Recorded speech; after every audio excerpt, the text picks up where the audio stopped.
If you're enjoying the Health Geeks Book Club podcast, we'd appreciate if you hit the subscribe button, leave a like, rating, or review, whichever your preferred podcatcher platform allows. This episode is sponsored by Well Balanced Nutrition and 360 Health. Welcome to the Health Geeks Book Club podcast. Listen in as Kristen Norton and Eleanor Russell review all those great health and wellness books you've been wanting to read or you have read and want to talk about. Here's Kristen and Eleanor. Well, Kristen, I've called you together to join me in some conversation because I am like jazzed up about all the ideas that have come to us in many of the books we've read. And I love talking to you, and I think we could have some fun playing with them again. So I wanted to bring up the idea of planning. We've read things that talk about what's the most important thing and making sure that we have clarity of our purpose. So I just did a 7-day, what I call a 7-day healthy cleanse, which was a nutritional program, but this, I do it twice a year, and I do it at the equinox because in the part of the country I live in, we change seasons. We come from the garden vegetables in the fall, and we turn towards the root vegetables and heavier foods, warm foods, hot foods in the winter. And then I'll do it again in the spring when we're leaving the hearth and coming back to the garden, because it's just a natural rhythm. And some of the books we've read have talked about connecting with nature, finding our rhythms, that it's a very healthy thing to do for us as humans on Earth. And so when I did this year, I decided, well, I'm also going to do a digital cleanse. I'm going to not get on social media for 7 days. And I am going to still do my email. I'm still going to do my Zoom meetings because that's part of my professional world. But I am not going to be on social. I'm not going to post. I'm not going to read. You know, I thought, oh, yeah, simple, 7 days, no problem. And then I also said I was going to do a spiritual cleanse, but I decided it really wasn't a spiritual cleanse. It was more of a spiritual refocus. And so I involved some meditation, daily meditation practices. And that, Think Like a Monk, a long time ago, we read that book. And it's come up in several other books that mindset is important. And when we can calm our minds, we can find our clarity, we can find our purpose, we can be more present, those sorts of things. So, I had a really good experience, except for the social media cleanse. I was stunned. I could not stay away. I obviously am addicted. I was good for a couple of days, and I thought, well, I'm just going to peek. I'm just going to look in there and see what's going on. And I peeked, and then, somebody's having a birthday. I'm going to have to respond. So I started responding. Oh, there's an anniversary. I can't let that go by. And then smacked myself and said, stop. You can do this for 7 days. The world is going to go on. There'll be other birthdays. You can always send a belated birthday card. But, I was shocked. So when I tell people my story, and I want to hear what yours is, they say, oh, I know, my iPhone at the end of the day will send me a report, and it says I was on for like 9 hours today. Yeah, we read about that in Brainwashed, didn't we? Yes, we did. Yeah. And they wanted us to do a detox, right? So I tried that. Have you done anything with yourself on that yet? No, I've known lots of people to do that, and they'll be like, all right, peace out. I'm going to be off of Facebook for a while, or, like you did the 7 day, but I've never done that. I guess I've deleted it from my phone for a weekend or something, but I didn't do that. That would have helped me. That would help. If I had deleted it all the way. I wouldn't have been able to do it. And then, because we use it as a business tool, then it kind of crept back in, and then it's easy to get distracted on it. Well, that's part of my conflict with my business, because my a brand partner really, really encourages approaching the millennial market through social media, because that's the way those folks relate. And I've learned to do that myself, and I'm not a millennial. But I still say, but we're supposed to be a health advocacy business. Why would we promote a behavior that so much has been written about already as it not being a healthy thing for us to be doing, particularly as excessively as we're doing it? Right. So I struggle with building, my contacts with my potential, people that I could help through a thing that's not healthy. I just say, I'm conflicted there.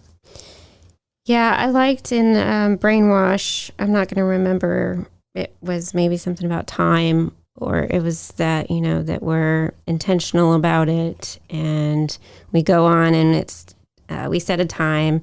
And so in the past couple months, I've been able to cut back both from email and social media by setting limits on my phone. So I know I'm working outside of my working hours when I'm checking email on my phone. And then after I've done that for 15 minutes, my phone will X me out of it and said, you've reached your time for today. And I'm like, oh yeah, thank you. What kind of app are you using for that? Let me find it. There's one out there, I guess. Well, so if you have Android, some of you might have digital well-being just built in. And I think that's where I set the limits. It also is what tells you how long you've been using something, and then you can set. Very analytical, huh? Yeah, you can track your data. They track your data, but then you can also set blocks where you want to use your time, and I think that's helpful. Well, so there's that idea. So I've tried to incorporate some of this stuff when I've discovered that maybe my wellness practices aren't optimum. Do you want to share something that you've discovered while we've been having these conversations? Yeah, well, I'll just say that I love doing this at the end of the year, right? It's coming to a close. And fourth quarter. Fourth quarter, and we can look back. And one of the things I've been looking back on and reflecting is how many books we've read. And it's always been my goal to, read this many books. So First of all, I'm so proud of us for reading, and I'm proud of you for tuning in and listening and learning about these wellness concepts. But it's also a fun time to plan for the next year. And so I do have something to share about that, about planning. I recently purchased what's called a Rocketbook Panda Planner. It's so cool because it's reusable. So it comes with this pen that can wipe off. And so you can it's got a month planner page. It's got a week planner, a couple of weeks, and then daily planning, and this really cool goal setting section where you can set goals around family and friends, around your relationship, around your health and fitness, your personal development, wealth and finance, so the whole wellness spectrum, right?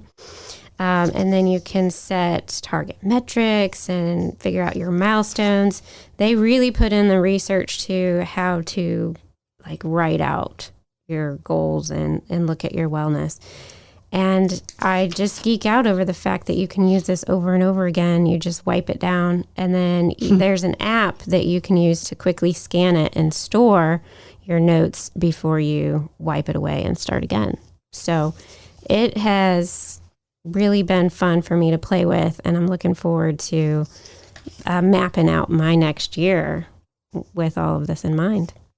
Yeah, let us know how that goes, because that really is environmentally conscious, because we're cutting down on usage of paper. Yeah. When you look at how many planners me personally, I have a lot of them. I do too. I used to be a planner collector. Yeah, and I have a system. I use the Passion Planner, and one of the things that I've not been able to use very effectively, but recently it's so obvious, and I'm loving it.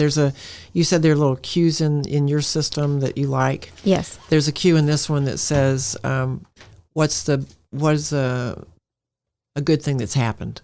It helps you focus on the good things. For the week, and it is so much fun when I am focusing on, that was a great thing that happened this week, and then I write it down so I don't forget it. Then when I do the review, I go, that really was a good week. Look at all these wonderful things that happened, which is a mindset shift from what I haven't completed, what I haven't done, what I thought I was going to do and I didn't do because life happened. And now so that negative to the grateful, celebrating the positive. Yeah, that grateful thing though is coming into my review process a lot more strongly than it ever has before, and I'm grateful for that. Yeah, the gratitude came about in lots of books, and Think Like a Monk. Mm-hmm. I'm pretty sure it came up in the Willpower book, maybe definitely the Self-Compassion book. Oh yes. Uh-huh. Yeah, but the Panda Planner also has that. It's got a section where I can put big wins from last week, And then on the daily, it has 3 things I'm grateful for and 3 things I'm excited about. Yes. So So I looking think ahead too. in having those prompts lets you remember that you do want to pay attention to that. So yeah, if people out in the audience have systems that they use that work for them, that's great. But if you don't, you might want to explore that a little bit, because with these topics that we've been talking about, these tools really make it more a part of what we're doing on a regular basis. It helps you get that planning in, think about your priorities, essentialize things. Yeah, and don't be doing everybody else's work. Don't be doing everybody else's work. That idea of being distracted because you've gotten so far spread too thin. And when you're spread thin, you can't remember what it was you're really trying to do. And so somebody says, oh, well, let's go do this. And you go, okay. And I found myself stuck in that pattern a couple months ago and just felt like I was going through the motions, right? Just waking up and going with whatever happened, going with the flow. Yeah. And so, this can really help you take back your time. Talking about going with the flow, when you're a young person and your life is in front of you, I remember I had classmates in my high school who knew they wanted to be doctors, who knew they wanted to be lawyers, and they positioned themselves with their academics to qualify for those opportunities and get into the appropriate programs and go on and have because we've had a 50-year high school reunion, so these people actually did it. They knew what they wanted to do at a very early age, and it happened. Now, there were a whole bunch of the rest of us who didn't have that clarity that early, and so the life path opens up. You come to a fork in the road, you take it. As who's the baseball player that has all those little Yogi Berra. Yeah, that's what he always said. When you come to a fork in the road, take it. You pick it up. But in that way, you're kind of letting life direct you instead of you're directing life. And so I argue with people sometimes when we have this kind of conversation about spontaneity versus rigid form. And I tend to like spontaneity. Like, ooh, I wouldn't have thought to even do that. Like, I would never have planned my academic career. That was like not on my purview at all. It presented itself, and it was a wonderful opportunity, and I loved doing it. But I don't know. I think different roads for different people. So even though we read these books and they say do this, do that, you'll have a great life. We each have to find our own way, and some messages will come to us when we need them. Absolutely. What you were saying reminded me of a concept that is slowly starting to click for me that didn't make a lot of sense to me before. And I remember my online mentor, Brendan Bouchard, who is kind of a life coach. Oh, yeah. I remember very specifically him saying that if you like spontaneity, then you've got to learn to plan, because you're not going to have that spontaneity until you can plan. And I'm like, what? That doesn't make any sense. I don't like to plan. Then it feels too structured. Yeah, right. You rebel against that, right? Yes. Yeah, that's what I'm saying. But over totally the past, takes away from spontaneity. Exactly, and the joy of that. But I can now say that the more time I spend planning and prioritizing, using the Pomodoro method, getting things done, that now I do have that free time to be spontaneous and do what I want. And it does feel like freedom, even though I didn't think it would. Mm-hmm. So, but you have to do the real work of essentialism, in my opinion, because I think one of my biggest problems was I used to want to try to get it all done, and then if you try to plan to get it all done, then you're definitely not going to have any time for spontaneity. Yeah, and I would say a small example of that is when you have a family, and not everyone does, but we all have a life, you need a vacation every now and then. And as a wellness advocate, I try to help people understand, take a vacation. I was not able to do that because I thought I had to do everything for everyone else. So for there was about 20, 25, 30 years, I didn't take a vacation because there was too much to do. And there were too many schedules to organize that did not find an intersection of we can take time off together. So we just didn't do it. And it's not healthy. We need the downtime to step away to reflect. But when you do plan a vacation, and you have more experience at this because I've seen your social media since I watch social media all the time. So I saw that you took this lovely trip to some beautiful place where you were standing under a waterfall, and it's like, oh God, that looks great. But the planning that went into that was not spontaneous. Probably it was very methodical. But once the plan was in place, when you found yourself in that exotic location, I'm sure the spontaneity was there. So true. Am I off base, or is that right? And that goes back to the lazy genius way, where Kendra says we have to schedule that rest.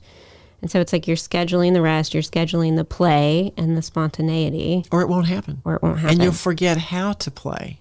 And how miserable are we when we don't even remember how to play. I remember I was in a business workshop maybe 15 years ago, and they said, what's your dream? And I was going, huh? Dream? It's like, well, get up, go to work, do it again. And I carry this piece of paper around with me because I wrote down to get in a hammock and swing. That was all I was capable of dreaming of at that time. And I thought, how sad is this? I mean, it's a great little dream, but why not dream big? Why not dream better? So I've always had a hard time dreaming big. That's interesting you say that. Well, I would say that trip you took was a pretty big dream. Yeah, well, my husband... compared to sitting in a hammock. True. When I was dating my husband, we would have these long conversations. He's like, well, what do you want to do when you grow up? Yeah. And he would have these big dreams, and I'm like, really? I just never think outside of the box as much as he did, but I'm grateful for him because we bring that balance because he encourages us to go on vacation, and we're looking at fun things like purchasing maybe a piece of land to play on and grow on. So dream big. Yeah. So I think these books that we're reading are bringing a lot of fun ideas for us to talk about, and I wonder what we're going to read next. We've focused more recently on sort of mental health, psychological well-being, and I'm feeling a little like I want to move to a different territory, but I don't know where we want to go. So you folks out there in listening land, if you send us some reviews or comments about topics that you think would be good, we'd love to entertain those.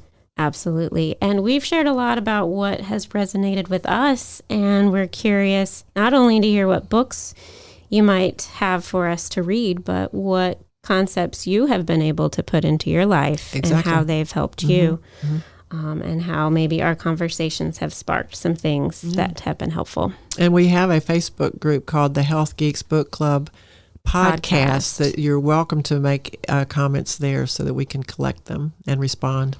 Absolutely. And talk to each other. I mean, you all can talk to each other there too. So, okay. Anything else we want to, comes to mind that we need, just a burning desire to share?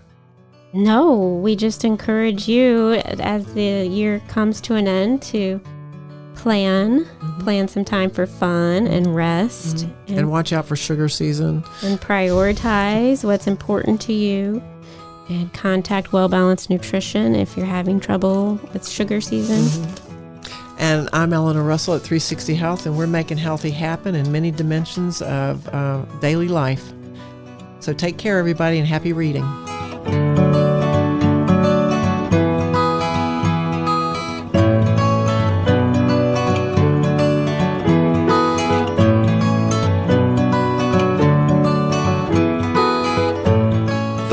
And opinions stated in this podcast are solely those of the contributors and are not necessarily those of our distributors or hosting company. This podcast is copyrighted, and no part can be reproduced without the expressed written consent of Kristen and Eleanor.